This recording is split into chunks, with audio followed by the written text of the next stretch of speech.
Guys, welcome back to another episode of Always Making. We are joined by another awesome, talented maker here from the greater Salt Lake area. We're going to get into an awesome conversation, but before we do, you know how we like to do this. Like, comment, subscribe. We are going to have some housekeeping. We started a Patreon. If you guys didn't see their announcement on Instagram, go over to Patreon. If you guys want to join our sticker club, it is $10 a month. You guys can get 2 awesome stickers sent to your mailbox, directly to your mailbox. Like, it's awesome. But we're doing 2 awesome stickers sent to your mailbox once a month. You can sign up. That's an awesome thing we're doing. We also have our stuff at the 111 Threads store through March as of right now, when this episode is coming out. I'm trying to remember when this is coming out. But we'll still be in there with Acadia and her awesome store. And you can also check out our guest here, Hug Your Homies. He's also there as well through then. And I'm thinking of other things we've got going on from I think that's it. Our housekeeping. I think that's it for right now. But so we are here with Dan in the basement from Hug Your Homies. Hey everybody, how's it going? We're going to get into an awesome conversation with Dan about everything you're doing. We got some mental awareness with your brand. That is one of the coolest things you guys do with everything in your stuff. But I want to talk about how you got started. That's where we like to get started with the conversation. So this is all kind of new for you. You've only been doing this, a couple years now? Yeah, this is kind of coming up on, just past 2 years from the kind of inception and, the concept. Okay. Yeah. So in December of 2023, we lost Jacob Gooden to mental health in, the Alta community, December of 2023, and started making these little green stickers that say, hug your homies and tell them you love them. Right after that, it was in an effort to pay respect to Jacob and to, raise mental health awareness around the ski community and just try to, be like, hey, we really do care about you guys. Like seeing how the community at large was kind of like grieving, it felt like, I don't know, it was appropriate at the time and just wanted to like get that message out there. Like I've kind of always struggled with mental health. So it, like was something that seeing how everybody kind of reacted to it, it felt like the time to kind of be like, hey, like it's time, time to talk about this a little bit more. So one of the cool things that happened, and you did this not expecting to create a brand out of anything. You found community in your ski buddies. Yes. And this is one of the fun things, and what I think gravitated to when we first met you is that like we love community. This is why we do this podcast. This is why we do the market scene. This is why we love all the artists we meet, why we invited you to come here. But like you found a community with your ski buddies and it's grown into what you're doing now. And so why did you start the whole brand? So after I started making the stickers, like the stickers were received pretty well and, wanted to just like keep pushing that message out there and, made a couple of thousand stickers and was like, dang, like people are really liking this. So, why not try to push that out there further? And it felt like at the time I didn't really have any idea to make it into what it is today, but wanted to just keep pushing that message out there. So the initial thing was, okay, I wanted to make hats and t-shirts and just kind of like see how that went. And then from there, that's kind of evolved a little bit. Like I feel a little guilty about mass producing, t-shirts that I didn't particularly feel super like the quality of the t-shirts like that I initially started making. I was like, could have been a little bit better, That's right. You're just starting out. You were still learning. Yeah. It's all a learning process, but I felt a little guilty about, mass producing those t-shirts and stuff. So wanted to lean a little bit more into like the thrifted, like upcycled stuff. And, that's kind of where we're at now is, doing a bunch of flea markets, getting out in person, talking to people about it, trying to just still push that message as far as we can, like the initial, the initial mission that I wrote down Okay, I'm gonna butcher the exact words because That's I all got a little nervous under pressure. That's all right. But yeah, the initial message that I'd like wrote down was, hug your homies is all about bringing people together, spreading love and Stoke, and talking about mental health, right? And that's something that really just try to like keep in mind with everything. This is one of the things I really appreciate about a lot of brands coming to the market nowadays is that brands don't necessarily they're not just going for this, hey, I'm coming out with a cool idea of just here's my brand. There's actually a mission behind it. And that's a huge thing that like what you are doing so well with what's behind the brand is you're giving back to the community that you love so much with the Alta ski community and the mental health community as well. Exactly. Because it means so much to you and it's done so much for you as a human being kind of thing. So I think that's really awesome that like this brand has so much more than just like a cool graphic on a t-shirt kind of thing, because we see it every day. Like what we stand behind as Steadfast Rebels is we're rebelling against the norm of what we are by creating what we love and being have a thing we stand behind. And you're doing the exact same thing as creating, and you're being sustainable. What you I know it's hard sometimes to like be humble about what you're doing, but what you're creating and what you're doing, and you're undercutting what you're doing because you are sourcing material and like you're hand sewing all of your stuff. That is a thing that you're not all of it. No, to be fair, yes. But your patches you're putting on your stuff, you're sewing a lot of your stuff on there. Yeah. You're screen printing your stuff on a lot of your stuff. I know you outsource your embroidery for some of your hats. Yeah, for the hats, but embroidery machine would be, I don't have that kind of money right now. but we all have to start somewhere in our basement, right? Exactly. Or our apartment or our warehouse in the back of some other shop kind of thing. Yep. But we all have to start somewhere, and that's the thing which we're sharing all of our passions with this show and bringing everybody on board is this starts somewhere. That's the thing that like we're trying to like encourage people, that we don't have thousands, millions, hundreds, millions of dollars to start a brand. Totally. It starts with an idea. And unfortunately, what happened with a friend of yours was something that was a catalyst to start something bigger than what you are, kind of thing. And that means something that like, hey, I'm going to keep doing something bigger than what I am. And hey, who knows what happens in the future with it. So, I mean, that's to like, I know it's hard to sometimes bring that out in words, but you're undercutting what you're doing. Yeah. So, but speak a little bit about the process for your sourcing of your materials. How do you go about getting some of your materials that you get? And because it's full time for you, like nonstop trying to find material for you. Right now I'm trying to, take a little bit of a not 80 hours a week. But there has been times where it has been 80 hours a week, right? Yeah. This whole summer was this summer was the summer was a lot. I was working 80 to 100 hours every single week, and it was too much. Yeah, it was a lot. Yeah. But I don't know, trying to figure out the balance here. So this whole winter I'm trying to focus on sourcing, which is great, because you don't need to, you drive yourself nuts sourcing things all day long and then just kind of collecting it instead of trying to do anything with it, So it's nice. I don't need to spend all day long sourcing, I'll go into, a thrift store. If I'm going to the racks, I'll try to hit 3 thrift stores in a day. If I'm going to super duper top secret bins, you know? I've heard of these bins. Yeah, exactly. You didn't hear it from me. You know, you'll spend a decent amount of time. Yeah, But for Yeah, sure. yeah. I feel like you got to take the bins in dose, or at least I got to take the bins in doses. Oh, Like, absolutely. It is It can be- overstimulation Totally. to the max. totally. On days that I'm like, I don't want to deal with, you know, like everybody like running out to the bins at like, you know, on the hour. I'm like, Yeah. okay.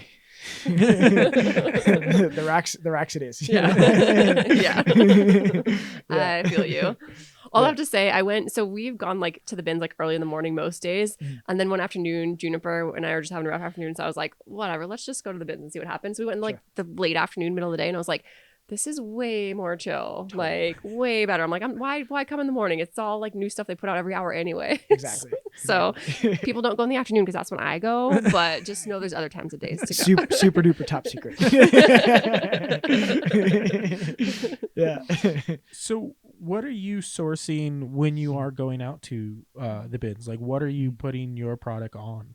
Yeah. So I get really excited about, you know, like button ups, denim stuff. And I feel like I'd look a lot more for like that, hoodies, you know, stuff like this where it's kind of, you know, well, this one I got on Depop because someone was selling like 19 of them for like really good deal. So I was like, okay, like that saves me a lot of time. Easy. Yeah. Well, I mean, that's But- also a thing, like Mhm. sourcing sometimes, like some of those like bulk buys are going to be beneficial as well. Absolutely. When you're doing a run of things that are going to be beneficial to a brand like yours, Totally. like sometimes like finding those deals is going to be beneficial like that. Yeah, absolutely. You know, it definitely wasn't, you know, like, you know, it's not like finding it at the bins where, you know, you get it for $1 and change or something like Mhm. that, you Yeah. know, like definitely paid more for it, but you know, they're also putting their time in, you know, Yeah. like you gotta, you know, yeah. But it's still would have been pretty comparable to like if I just bought like these blank, like brand new. Mhm. Yeah. So I'm like, that's great. Yeah. Yeah. I think it was our friend Trash Pile who Mhm. had a reel where she bought a bulk buy of like band t-shirts. It was like a massive yeah. box. It was like shrink wrapped all tight and everything, and she's like, I don't know what I'm gonna get, but I'm gonna Let's buy it, see. because her process is tie-dyeing. So Yeah. she's like, I'm just gonna get this big thing. And then it was fun to watch her see like unbox and like ravel all these different tie-dye shirts to see what she got. And it was like kind of mystery of what it was, but like it's one of those things where she's like, I'm gonna spend a little bit more, but I'm also gonna probably save a lot of time and energy Trying getting to this find the process and stuff, everything. yeah. So I was like, Totally. sometimes like as like you are these type of like makers that are like not necessarily looking for these grail pieces, Mhm. but you're looking for material sources that you can use in a different way. Like those type of options are good options to find like Totally. supplies. Yeah. I mean, for me, it works great because I feel like so many people at the bins and, you know, at thrift stores who are, you know, either vintage resellers or like resellers of like some sort, like they don't really care too much about the blank stuff. Mhm. You know, they'll just like flip right past it. They're kind of like looking for, you know, whatever's on the t-shirt. Yeah. Right. But, you know, when I find, you know, a real nice, like if I find like a Carhartt pocket tee, you know, Yeah. like someone might be like, oh, I already have like 20 of these. Like, Yeah. I'm not going to get this. Like, and you'll find them in the go backs, Yeah. you know, and I'm like, I'm stoked on that. Yeah. Because Yeah. I mean, it's like really good quality, you know, like I feel like the little like branding on there. I don't know if this is trademark copyright. So That's all right. So for legal reasons, we don't do that. Yeah, but I don't know, like always just looking for kind of like blank stuff that I can, you know, put my own stuff on there. Yeah, I mean, Mhm. for Yeah. sure, like like the trademark thing aside and everything, but like Mhm. being able to screen print on top of like things that are blank, like vintage stuff, we do it all the time. Doing bleach dyes and stuff like that. Like it's super awesome to be able to be like, oh hey, look, we've got this vintage piece that's one of a kind. We had a ghost shirt or ghost sweater we embroidered Mhm. that was like we bleach dyed it, ghost embroidered, and it was like, oh, this thing's really cool. There's only one of them. Totally. I'm like, oh, And it I sold don't- like immediately. yeah, I'm like, I don't The know if I first want to market we sell took it this to. one. This was kind of, it was my size. It was an extra large. I'm like, oh, I don't want to sell it, but yeah, kind of like, do I want to keep it? And then I'm like, okay. And then like we put it out. And I'm like, I'm going to put it up for this price because I don't want to sell it. And then like that first day we put it up, I'm like, okay, fine, you can buy it, sure, okay. I guess so. Yeah, I guess I'm so. I'm the same way. When Yeah. someone at a flea market is like, "Oh, like I really like this," I'm like, "But you should like maybe check out this one Yeah. over here." I got a whole bunch of stuff on this rack. I did the same I thing. just listed. Oh, sorry. You're good. Yeah. Like, I just did a drop like today. Yeah. And this is like the one that I kind of wore for like the photo shoot. I'm like, I don't know, I really like how this thing fits. I was like hoping that nobody would buy it, and then sure enough, it was like one of the first things to sell. I was like, dang it. Like, yeah, it sold, but also darn. Yeah. Exactly. I had a flight suit we found at I think at the bins actually. I found and it was again my size, and it was like green flight suit. I'm like, I don't know when I'm ever gonna wear it, but I'm like, it's really cool cover all flight suit. Sure. And I screen printed Rebel Scum on the back of it. Sick. And I'm like, ooh, I could put patches on it. I can do this. And I'm like, all right, cool, let's just take it. And I'm like, I'm gonna put it up at this price and see what happens. And again, instantly someone gravitated right to it, and I'm like, oh, why do I like the cool stuff? And I'm like, why did I even put it up? I'm like, why? I knew someone was gonna want this. If I want it, someone else is gonna want You it. were never gonna wear it. That's the thing. I'm probably never, but I'm like, it was really cool. I'm It like, but was. I wanted it for my own piece. But Yeah, it's one of those absolutely. things. You're like, dang it. I'm like, I knew I was gonna do that type of thing. Totally. I feel Oh. like that's, I don't know, it's good though. Like I feel like all the things that I like the most, like you kind of like have this like intuitive like, okay, like I think this one's gonna sell, this one's gonna sell, this one's gonna sell immediately, and then like this one, you're like, okay, like you're either trying something new, or like you're like, this is gonna be good for like the right person, or like whatever. Mhm. I feel like the ones that I get the most stoked on, I'm like, oh, like it sells so fast. I'm like, Dang it. yeah. Well, it's one of those things like, if like you like it, other people out there are Exactly. gonna like it also. Like, it's one of those, it's not that like you are a trendsetter, and that it's just that like you're not the I don't know. only You peop- are you No, are you no, guys that's you guys not- are trendsetters. You guys are, It's just don't sell yourself short. I just in the sense of like other people are gonna like the same thing you out there Yeah. liking kind of thing. Look, when it's good, it's good. Okay.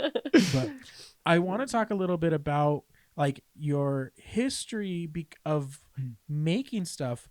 Were you always someone who made things, or did you have to learn how to do some of like your sewing and your screen printing and stuff, or did you have a history of making stuff prior to all of this like endeavor? Nah. I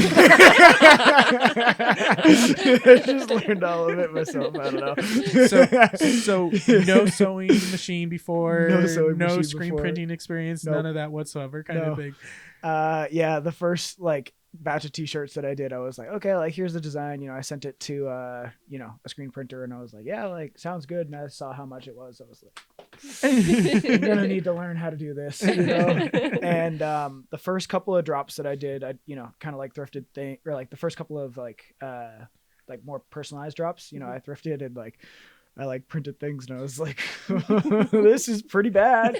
Like, I hope people like it. And looking back at it, it was like, like we've come a long way. I'm sure it wasn't that bad. And I do think bad. I do think, though, I will say, I think that people do appreciate when things are handmade. Yeah. And look handmade, right? Like, I think there's a certain like It looked very charm that comes from things that are handmade and that look like someone made them with their own hands, not machine made, right? Like, Sure. it just adds a personal like uniqueness to each piece. So Totally. And also Yeah. like you can kind of like, those are limited edition, Mhm. one of a kind, Yeah. unique first edition kind of stuff kind of thing. And then if people hold on to them, and like in the future, people, I mean, those could be like Yeah. eBay grails of like, like, look, I got an original 2024. Hug your homies. Yeah. I hope so. Yeah, there was like the first couple, like for the screen prints, I feel like I've like only started to get like, I mean, I still mess up, like yeah. nothing, there's always like, you're always going to notice like something when you do it, Mhm. Oh, that's the fun part about screen printing. Yeah. Is as a screen printer, you will notice all your imperfections. Mhm. You will notice when you're like, your left hand is like weaker than your right hand kind of thing. You will notice like, ooh, that little bit of like a slide of your squeegee, or you will notice on the hand printing. On an auto print, you will never notice the difference of the stuff unless there's like an imperfection in the screen or any of that kind of stuff. When the imprints come out, you'll notice like when there's a a piece of lint that gets in the screen or like a thread that gets in there, you'll see the difference in the stuff. But on a handprint, you can tell the difference. And that's the thing I love about hand printing screen print stuff is like, as the printer, you will know every single different detail of the shirt kind of stuff. But to the everybody else out there, they have no clue about the difference. Like, but as a screen printer, Nobody's gonna see it. Yeah, you'll see the difference in every single shirt. Yeah. But I think that's with a lot of art forms too. Like same with sewing. I make something and I'm like, oh my gosh, this is like slightly off. This is crooked. This isn't perfect. But no one else is gonna notice. Like, yeah. Yeah.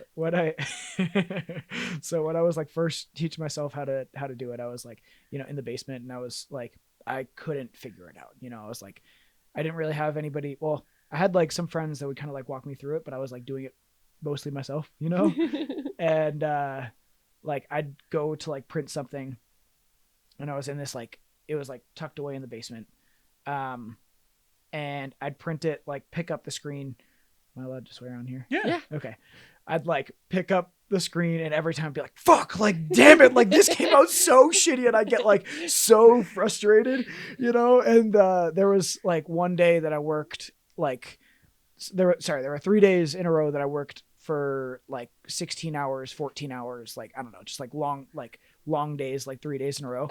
And like on the fourth day, I like came upstairs and I was like hanging out in the in the kitchen, and my roommate goes, "Hey Dan, there's a vent like right above where you're screen printing, so we can hear you every time you go, fucking damn it, bro, what the hell is going on?" Like, poor roommate spent 3 days then listening to you. Exactly. He's just sitting there on his computer being like, nice. For our video watchers here, we do have special guest appearance from Bonnie over here jumping up in the You coming over to make sure Dan's okay. It's okay. I'm not mad. I'm just acting. She's very sensitive. Bonnie girl. That's too funny. Oh my goodness. Yeah. So blood, sweat, and tears, and love, and a lot of swears. As how all good things are made. Exactly. If you're not swearing, it means you don't care about it. Oh, Bonnie just wants all the attention. I know. You gave her pets, and now she's not going to leave you alone. Oh, that's okay. She's like, if only I was lap sized. Yeah, she'd be sitting in the lap of all of our guests if she was lap size. Come on, Bonnie. Yeah. But I want to talk about your market experience, because it seems like you've ramped up your markets this past year. But what was your first market? When did you do your first market getting started with all this? Yeah. So my first market, I didn't really know how any of this worked. And there was the Cirque series, like the trail running race going on up at Alta. So I just kind of like DM'd them being like, "Ayo, like, can I like set up my stuff?" About like a month after I got started. And Julian Carr, who runs it, he was like very nice about it. He was like, like, "You got a table?" And I was like, "Nah." Like, he was like, "You got a tent?" I was like, "Nah." He was like, "You got a chair?" I was like, "Yeah, I got that." He was like, "Okay, like you're gonna need to get a table, a tent, and like everything." And I was like, "Okay, sounds good." He's like, "And you're gonna need to get a branded tent." And I was like, "Oh." I was like, I can't do that. He was like, "Okay, like you're good if you just get like, just get like a white tent from Walmart and you'll be chilling." He was really nice about it. So I was there with my brand new I don't think I even like unpacked the tent. I think that the first time I ever set it up was like at the Cirque series. And like same thing with the table. I like brought out the brand new table, probably still had like the stickers and the tags on it.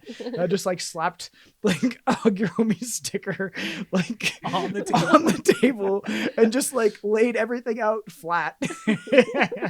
No rack, no nothing, It was like so bad. And that was my intro to to markets. And Now you have a pretty like well built out setup and everything. Yeah. it got better. It got better. You got full like wood that you set up and like you get a whole deal. Yeah. So how many shows did it take to get to that setup? I started I was around like this time last year, I was like applying to just all these things. I like got on this newsletter that like they sent you out that Ace did, that like I would just like wait for that email to come like every month, and I would just like apply to like every market on them, and one of them was Park Silly, and I was like, oh, like there's no chance I'm getting this, but I'm just going to apply. And I don't know, they accepted me, which is very, very, very nice of them. And I showed up and my setup looked like fucking shit.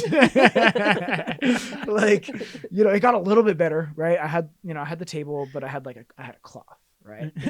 I had a table. You have tablecloth. Yeah. Big Moving up. improvement. Exactly. Was it a branded tablecloth or was it just a tablecloth? I walked into Michael's or Joann's or wherever, like with the green Hug Your Homie sticker, and I went up to all the fabrics and tried to find like the color that matched the most. And took my scissors and just like cut the tablecloth. And had this little like Walmart rack that could just kept falling over. Mm-hmm. And I'm like looking around at everybody's booths, and I'm like, we need to fix this. So I was talking to one of the vendors next to me, and she was like, oh, like what did what do you do, like blah blah blah, like how do you get into this, and told her the whole story. And she was like, yeah, like what did you like what do you do for work? And I was like, oh, like I used to be an engineer. She goes, you used to be an engineer and that's your setup? I was like, yeah. So I had someone staring into my soul being like, bro, yeah, you need to fix this. And that was like after we had like a 2-week break. So she was like, yeah, like go engineer some shit, take these 2 weeks. Exactly. You need them Fix desperately. Yeah. And then I built like, I just walked up to a over engineered your booth. Yeah, exactly. So I like walked up to a job site. I'll get you some pictures so you can like put it on the video if you want to, But like, I walked up to a job site, was like, "Ayo, like, can I get some pallets?" They were like, "Yeah, absolutely. Like, here you go. We have way too many of them." And I was like, "Nailed it." Exactly. Free resources. And then just kind of like built it out of like 2x4s and pallets, and I don't know, had these like display things that I got from Level 9 closing down. One of the ski shops in town. Mm-hmm. And then like just kind of put it all together, and I didn't 2 weeks later it was a whole different booth. Yeah, exactly. But then I don't know, at first I had to like it wasn't like reverse threaded rod. Yeah. Mm-hmm. So I had to like thread it in one way and lay that thing on the ground, and then take the other half and like walk in a circle around. So I'm like in the middle of like downtown Park City, like where everybody else is trying to like bring their cars in and like set everything up, and I'm over here like yelling at the other vendors like, "Hey, yo, can you hold this so I can screw this in?" They're like, "This fucking kid." And then it took a little bit of time to figure it out, and that's life, taking time to figure things out. Yeah. We're getting there, but now it's it's not bad. I feel like aesthetically it's like it looks good, in my humble opinion. I think it looks great. But I don't know, like that's kind of like how we got to like this stage, and gonna kind of like take that concept and then hopefully modify it a little bit for like this upcoming summer, because it like I need to get there very early so I can set it up in time, and everybody else just like shows up and they're like, voila. Yeah.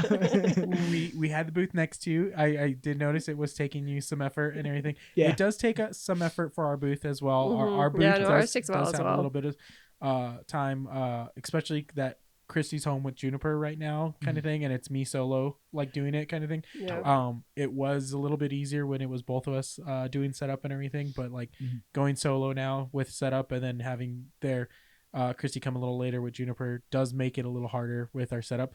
It is nice when she's there for teardown kind of thing. Teardown is a little bit quicker kind of thing, but our booth days for our bigger events still take us like 4 or 5 hours just because I don't know why. It's almost the same setup, but we take so much more time with it. I'm not quite sure why we take more time. Well, when it's a bigger market, like DIY Fest, for example, 3 days, right? We bring more stuff to sell. And so I think part of it is like reconfiguring, like we'll reconfigure our setup almost every market to figure out like how can we maximize what we have available, because we make a lot of stuff and sell a lot of stuff.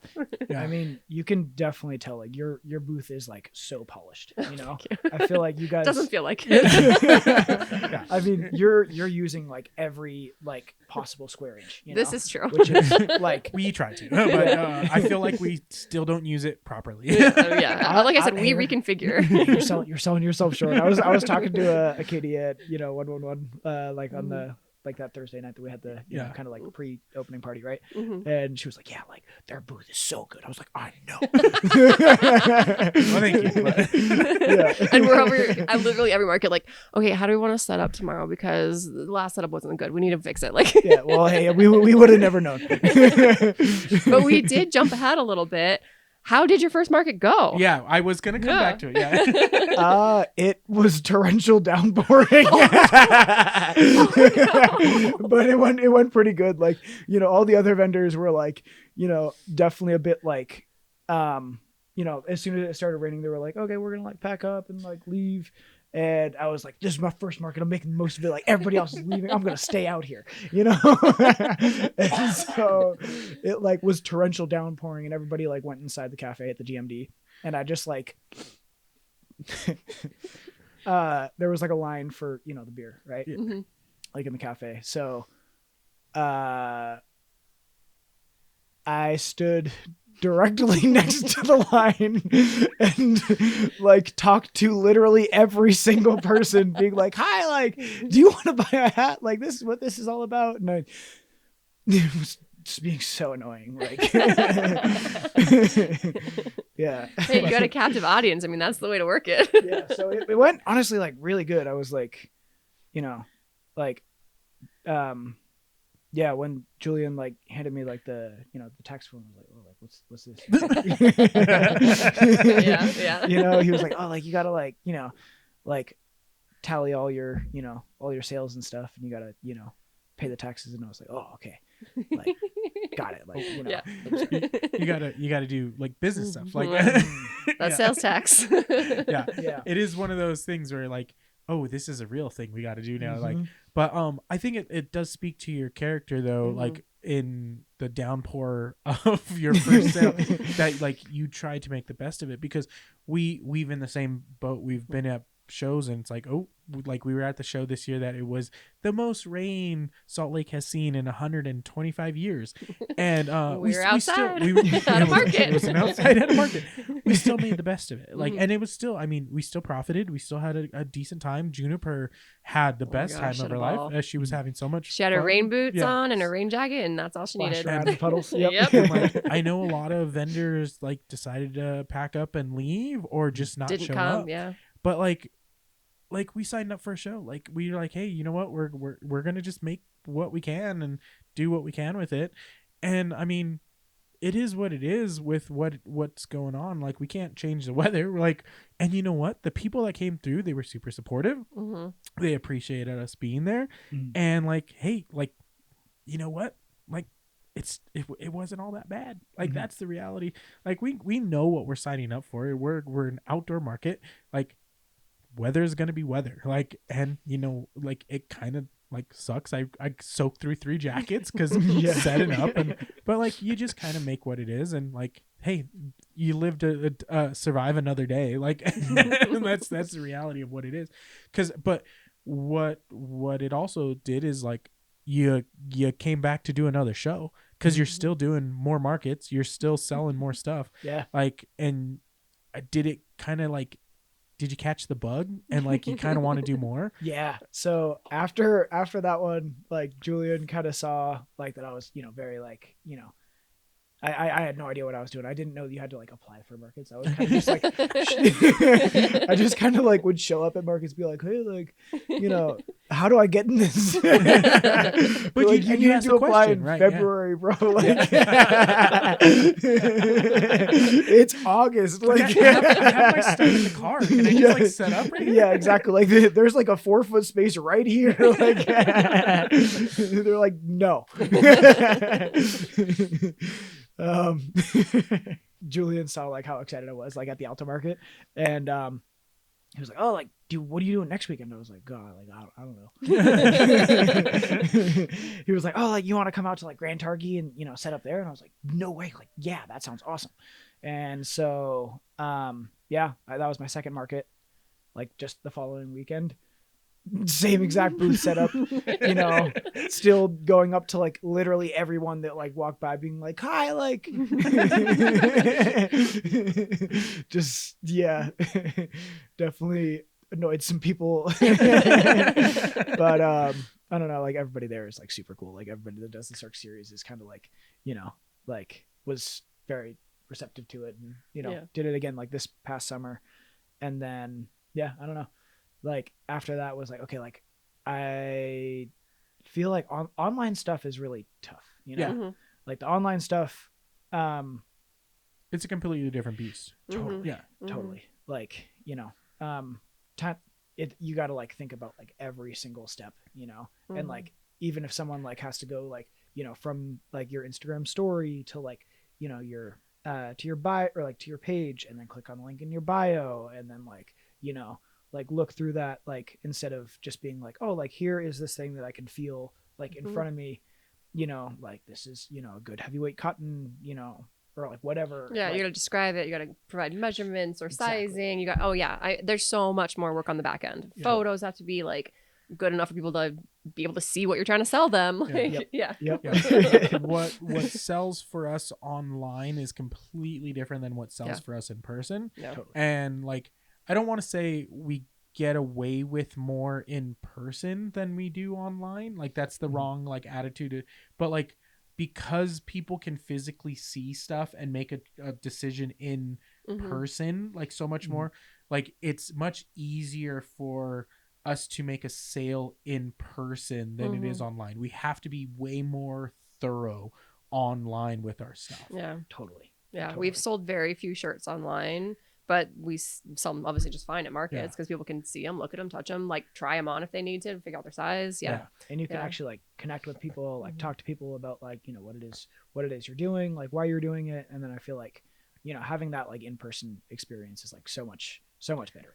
Like I feel like you can actually, it feels more personal and personable. It's also like the online market space is huge. You're competing against so much on there that like if you don't have the audience that's going there for that specific thing, you're lost in that. So like you have to have someone that's dedicated to go right for that item, to buy that item. They're not browsing the internet looking for the thing that like you have like necessarily. It's like, oh no, they saw you somewhere and they're going to go get that thing because they wanted that thing from you. So it's a very hard market, especially if you're on a marketplace like an Etsy or like an Amazon or an eBay, because like there's so many options. Like if you search, like we have our camera t-shirt kind of thing, like if you search camera t-shirt, oh my god, the options are insane.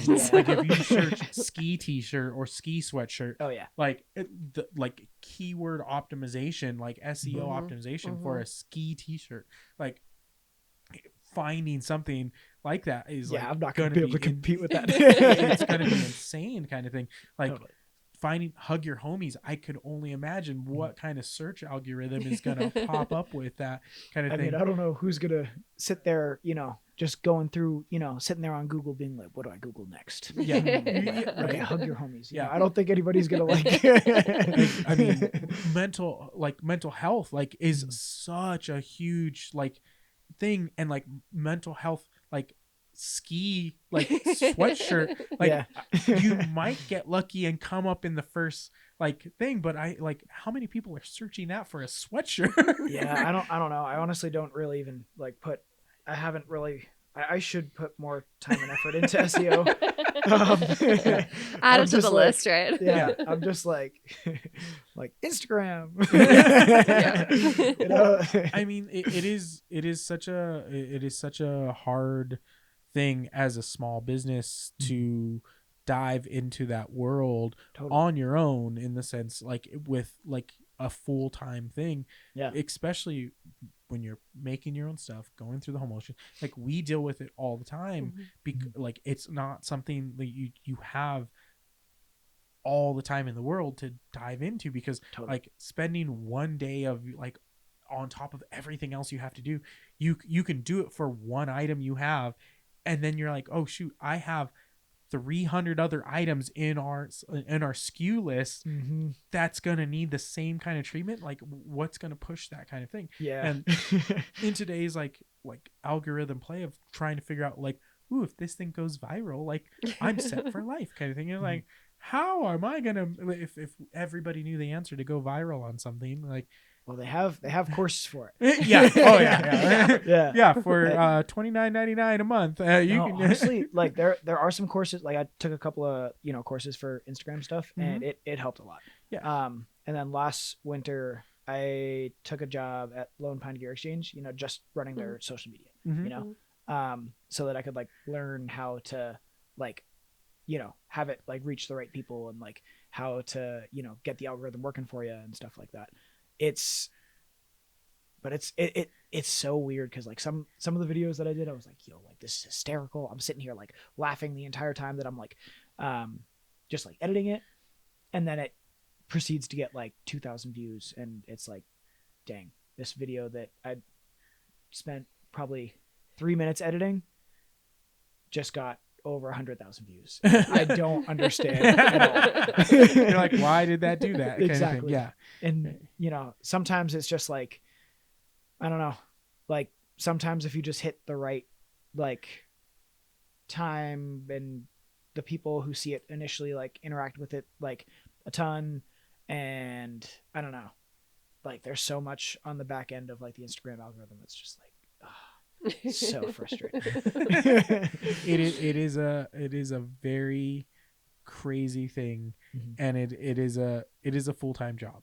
Yeah. Like that's the crazy thing. It is a full-time job, and like on top of everything else in that world kind of thing, on top of everything else you're doing, like it's not something easy to kind of like do on top of all of that else. Totally. Yeah. I know one of my buddies was like, oh Dan, like like is Hug Your Homies doing okay? Like I haven't seen you like post anything recently. And I'm like, I'm trying my best, man. I can't juggle all this right now. Like I was like, yeah, like we're making stuff, we're I don't know, I'm doing everything that I can, but like unfortunately Instagram takes like such a back burner with all that stuff, because it's like when you need to like make like a bunch of new stuff for like the market on like Saturday, Yeah. You're like, I'm not going to post anything this week, And then when you have that, like for the entire summer, you're like, oh, I just went 2-3 months without posting anything, Oops. Yeah. It's like, Yeah. oh, I got to do that kind of thing. Yeah. We run the same gambit. It's like, oh, we're in market season. We don't have the like time to like do all the stuff. It's like, oh, we have this thing going, and it's like, oh, we don't have this. Oh, hey, we need to do a couple things on social and get this going. Oh yeah, we gotta share that market that we're gonna be at tomorrow. I know, like there's so many times that I'll be like, oh yeah, like I should probably take a picture. I'm like, hey, I'm here today. Yeah. Oops, forgot to do that. The market started an hour and a half ago, but here we are. Oops, my bad. Kind of thing. You're not doing anything. If you're not doing anything right now, please drive out. 45 minutes away to get here with an hour left of the market. On that note, what type of markets are you signing up for this year? Like, are you on are you planning to do more markets this year than you signed up for last year? Yeah, I'm trying to do, ideally I want to have like, so, I want to do the Park City Market again Sunday, and then have Brighton. So I want to do like Brighton, the BCC flea market Mm-hmm. and Park Silly, and kind of like those have different days. Like Park Silly doesn't go in August, Mm-hmm. so I want to do BCC flea in August. Park Silly, you know, I don't know. Like off Yeah. off Yeah. days. Yeah. Exactly. Yeah. Mm-hmm. And then Saturday, I'm still trying to get a Saturday market. It would be sick to do the Pioneer Park one. Mm-hmm. That's kind of my, Mm-hmm. shooting. Yeah. I'm shooting for that one. That would be sick. Trying to do a Wednesday market, like doing the Park City flea market on Wednesdays. Mm-hmm. Trying to do that one. Nice. And then I don't know. I'm like still toying with the idea of like having like double bookings where like someone else will like go set up, a market. That's kind of like where I would love to be. But Yeah. I don't know, like still like doing 3 markets a week personally, and then having someone else running other ones. Like I have no idea what that's going to look like in terms of like holding inventory. And like, if I get to the point where I'm like, I sold out of stuff, Yeah. and I need to work another like 100 hours every week, like I Yeah. it turns out that that's not really super sustainable. Yeah, for sure. You gotta keep yourself like comfortable too, kind of thing. You can't be overworking yourself as well. Mm-hmm. And because there's at a point where you're like, I can't make enough stuff, kind of thing. Like there's only so much time in the day. And burnout is real. Yeah. Because I mean, like when you're the whole brand is mental health. I know. I mean, So I was be mentally aware of that. It was 100%. Like I learned a lot this summer. Yeah, I was like on like it was pretty much like every 4th week I'd kind of be like oh my god, like I can't do this, and I'd like be working like 7 days a week every single week. Yeah, like 10 to like 16 hours every day. And then on the 4th week, I'd kind of just like, I don't know, crash out and be like, I need to like step away or like do whatever, And then the week after that, I would get sick every single week. Oh, man. Yeah. Like it was like clockwork. Like the first week of the month, I would get sick, and the 4th week of the month, I would, crash out. And be yeah. You're like, okay. Yeah. Gotta figure your body something can't take it. Yeah. No. It's a lot to do just one person. So yeah, we got ourselves in a rhythm of like, okay, we're gonna be like, the first year we kind of realized like back-to-back shows were like a lot kind of thing, just for like the rhythm we were in kind of. And we were like, okay, let's not like try to do back-to-back shows, because we were like, okay, this one, and then like early morning the next day we're like, ooh, that's a lot kind of thing. It is. And it's like, okay, let's try to like minimize as many of those shows that happen that way. Like sometimes it's gonna happen, and like we can manage that the best we can, but if we can try to avoid that as much as we can, let's try to avoid that.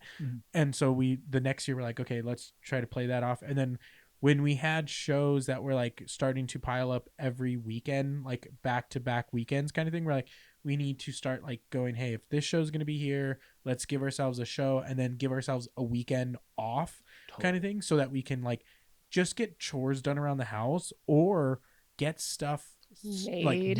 Yeah, because that was one of those things where like, oh, we're running out of this, we're running out of that. Because what happened a lot for us was like, we were like Monday through Friday making stuff till 11 o'clock at night to then make the show. And then it was like, oh, we're not getting enough time to make stuff for the show. And then we're running out of the good seller stuff. So then we'd get to a show, we'd have stuff, but that show by the like 3rd week, we were like, oh, we weren't like as profitable because our good sellers were like all like kind of low stock or out of a certain size or out of a certain thing. So we're like, oh, this is hurting us like to do these shows. So it's like we're not benefiting coming to these shows and putting our best foot forward. So like what's more beneficial is to actually like take a break and be like, hey, like we're not going to be at this show. We'll be at the next show with a full restock of what we have and what we need, because then people are like, oh, okay, cool, look, we like, oh, I could get the size we need, instead of we're disappointing customers and be like, hey, do you have a large? Oh, sorry, we don't have a large. And then they're not there the next weekend to buy the large kind of thing, because it's like they wanted it at that time, instead of like, oh, I want a large now. They're not coming back. That's a thing. Absolutely. So absolutely, that was one of those things where you're like, okay, this is what we need to do better for ourselves, so we're not like breaking ourselves kind of thing, and then like also for the customers as well kind of thing, like we're not. That's the thing, is I feel like no matter how I split my bell curve, I always run out of larges.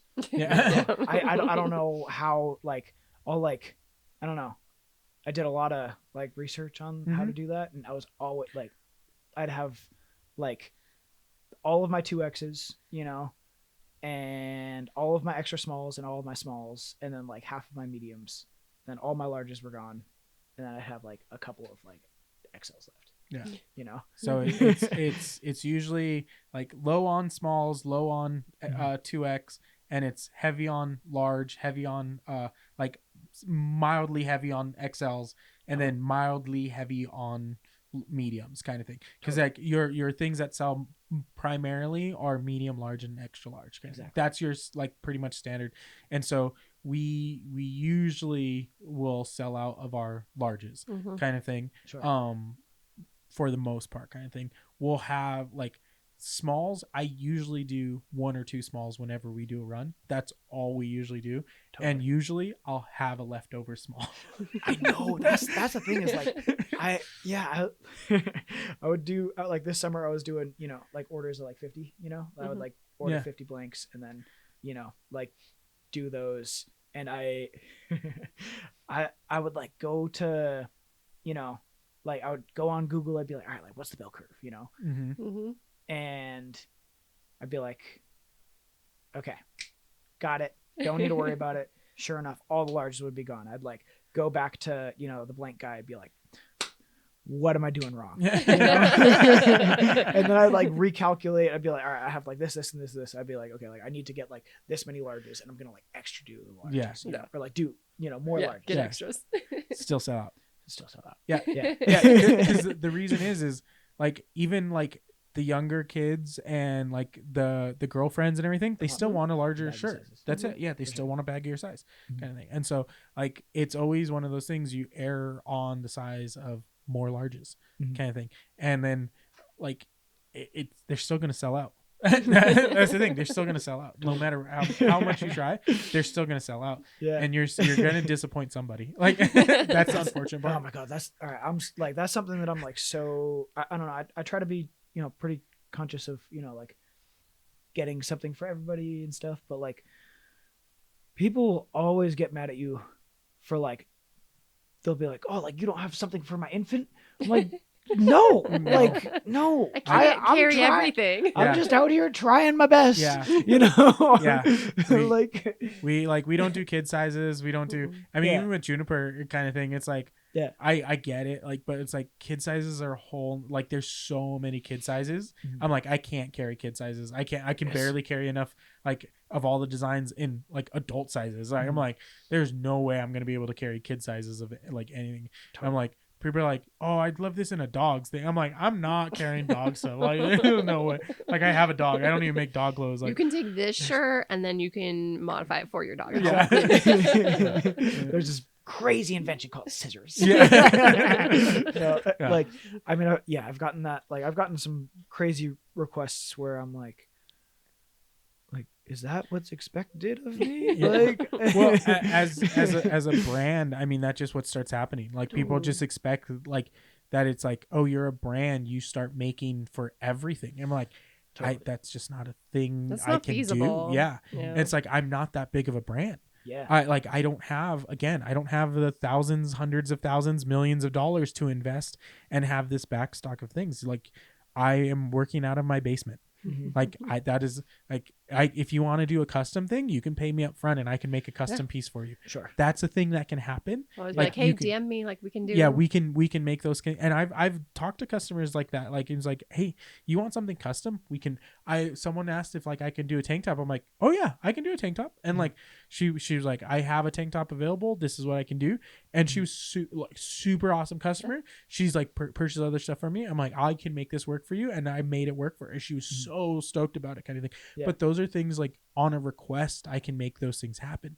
Sure. But like I don't have those available like at my ready kind of thing. But like those are things like on a commission base and like pay up front and figure that out, and we can make those things happen. Totally. But not something like I have like, oh yeah, let me pull this out of my magic drawer. Wait, I was hiding it over here. Yeah, totally. It's like you get people like, that's the other thing I laugh is like, because you're buying stuff that's thrifted or like vintage or stuff like that. You're like, oh, do you have this in another size? I'm like, this is a one of a kind piece. I don't have this in another size. I had someone ask that about like it was like a very like it was like one of my most like intricate pieces that I had. Yeah.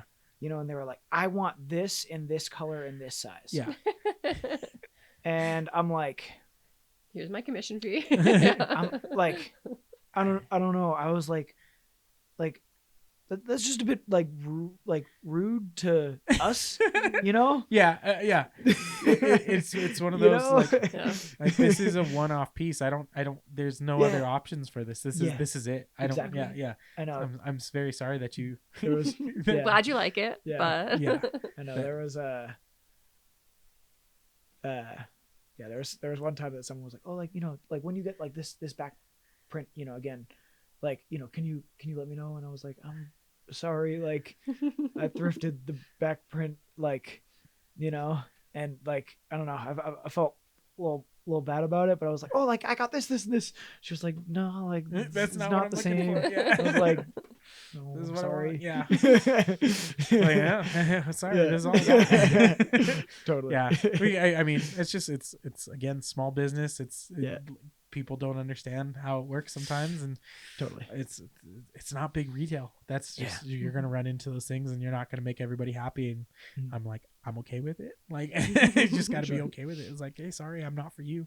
That's the understanding. But I also do personally love taking on commissions. So oh yeah, I'm never bothered offering people a commission. I know we are 100%. I'm like, we could do custom stuff. Yeah, that's I love 100%. doing customs. People have great ideas. Yeah, we do customs all the time. That's the fun part about it. And so I never close the door kind of thing on that, but I'm like, nah, I don't have that, but we can offer, like I said, we've made tank tops for people. We've made other things, but it's like, that's not something I have right here. Yeah, absolutely. Yeah. No, I've been toying with the idea of like having, people like bring their own shirts and be like, all right, like this day I'm going to be printing like all day long, you know, bring in your shit. Sorry, you're a shirt. Same difference. Yeah. And, you know, like, you know, we'll print on it or something, you know? Cause I don't know, like I'm trying to do more like, you know, more like women's clothes right now. Like just like in this last drop did, you know, some more crop tops, some more like baby tees, kind of like tank tops, you know, like that sort of thing. Kind of like a little bit like less traditional like merch, you know, where it's not just like classic t-shirt, hoodie, sweatshirt, whatever. And like luckily I had a couple of friends, you know, in the thrift store being like, all right, like you should buy this, you know. Yeah, my friend Genevieve was like, all right, like, you know, I like that one and that one. You should keep an eye out for that. And, you know, I like kept on thrifting after that. I was like, hey Genevieve, like, you know, how does it look? Like, it felt like, you know, like a dog bringing like a, you know, like I don't know, like a rock back to their parents, being like did I do good? You know, you know. But yeah, like I'm definitely like I don't know, still trying to like figure out like that side of things where it's, you know, I feel like, you know, t-shirts, you know, you kind of have a pretty intuitive what to look for kind of thing. Yeah. But yeah, there's some With, fun like- garments out there that you can try some cool new things. We have some jumpsuits in our Sick. collection. I'm like, we've got something there. I don't know what to do with it yet, but Yeah. Haven't figured out yet, but we're letting Yeah. them they're sit. they're marinating right now. Like Yeah. I've got ideas, but I'm like, they're not quite the right ideas. They're like white too, and I really want to go like full Elvis glam on one of them just for fun. yeah. I don't know Yeah, what we would there's do with it three after that, white, but completely white. They're a blank canvas. Yeah. So I'm like, Yeah. there's something there. We just Dang. haven't done anything with them yet. But there's 3 of them. So we're like, okay. Sure. Like I saw them. I'm like, I grabbed them. I'm like, there's something. We got something with these. But Nice. anybody want a custom Elvis jumpsuit? Reach out. yeah, we did go to Graceland. All right, but Yeah. it's mine. It's mine. we went to Graceland We did. and like his jumpsuit collection they had. Oh my Oh my gosh. god, it was so awesome.